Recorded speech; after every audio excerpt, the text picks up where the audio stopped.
Jeg er i min studiegruppe i gang med et lille projekt, og det vil være til stor hjælp, hvis jeg vil svare på følgende spørgsmål. Hvad er det mest inspirerende, du er faldet over på nettet den seneste uges tid?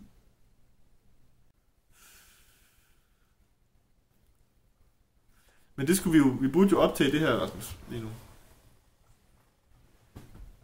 Ja. Til vores internetblog.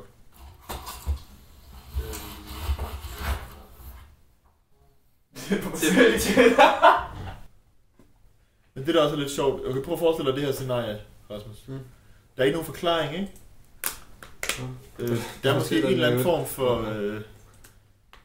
for sådan lineærhed over det, hvis man nu har fulgt med fra starten, ikke? Ja.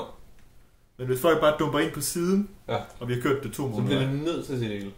Ja, nej. Det er jo et socialt projekt, du laver. Ja, det gør jeg hele tiden. Og det der... Og det virker ikke til, det er det, du kan lide, eller har lyst til. Men jeg hader det. Det virker heller ikke til, det er det, du skal. Det er åndssvagt. For helvede, Rasmus. Lad mig nu lave noget andet, altså. Jamen, det kan da også være, at der er nogle af de her videoer, der er gode til optagelse på akademiet. 1 minuts videoer. Hvem ved? Det kan være lige pludselig, du kan klippe et eller andet, der vil være til det. Ja. Okay, men... Jeg ved det ikke. Okay, men... Okay. Din tekst til det. Quote Bergson. Løs teksten. Ja. Det synes jeg var bedre. Det gav mere mening for mig i hvert fald. Gør det det? Men det giver mening? Okay. Jeg ved ikke, om det giver mening som en mail. Altså, jeg mener bare, at når du går ind... Altså, når man skal over... Jeg ved det sgu ikke. Det er bare... Må jeg lige læse den igen? Jeg kan ikke huske, hvad jeg har skrevet.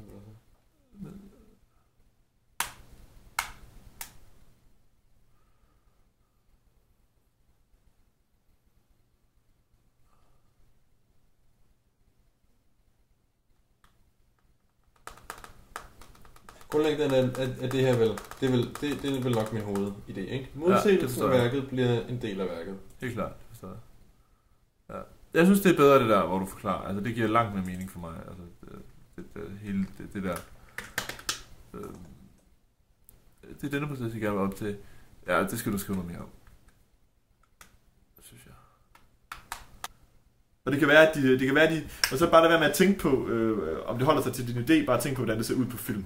Ja. Altså, ja. Om det er god. Ja, godt. Så det skal jeg måske gøre lige meget hvad. Gør det før. Prototyp. Det skal jeg gøre. Helt seriøst. Lav et par prototyper, og så kan det være, at du lige pludselig har det færdigt. Ja, på digtsamlingen der er sådan et sted.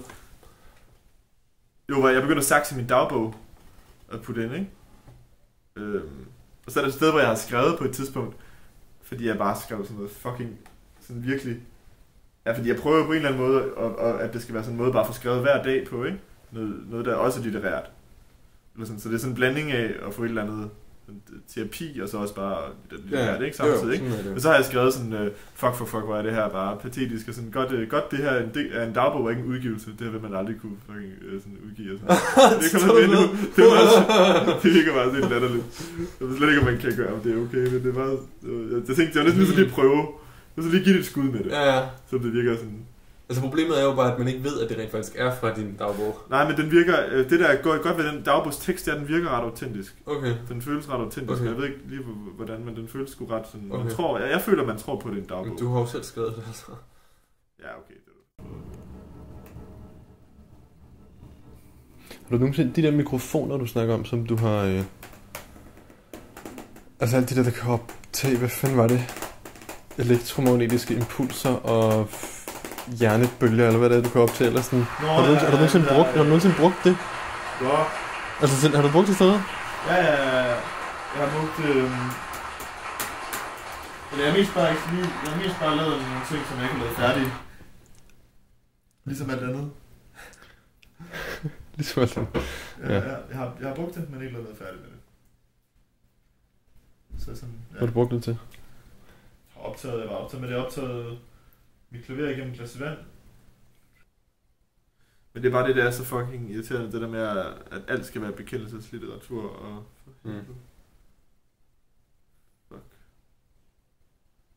Fuck det.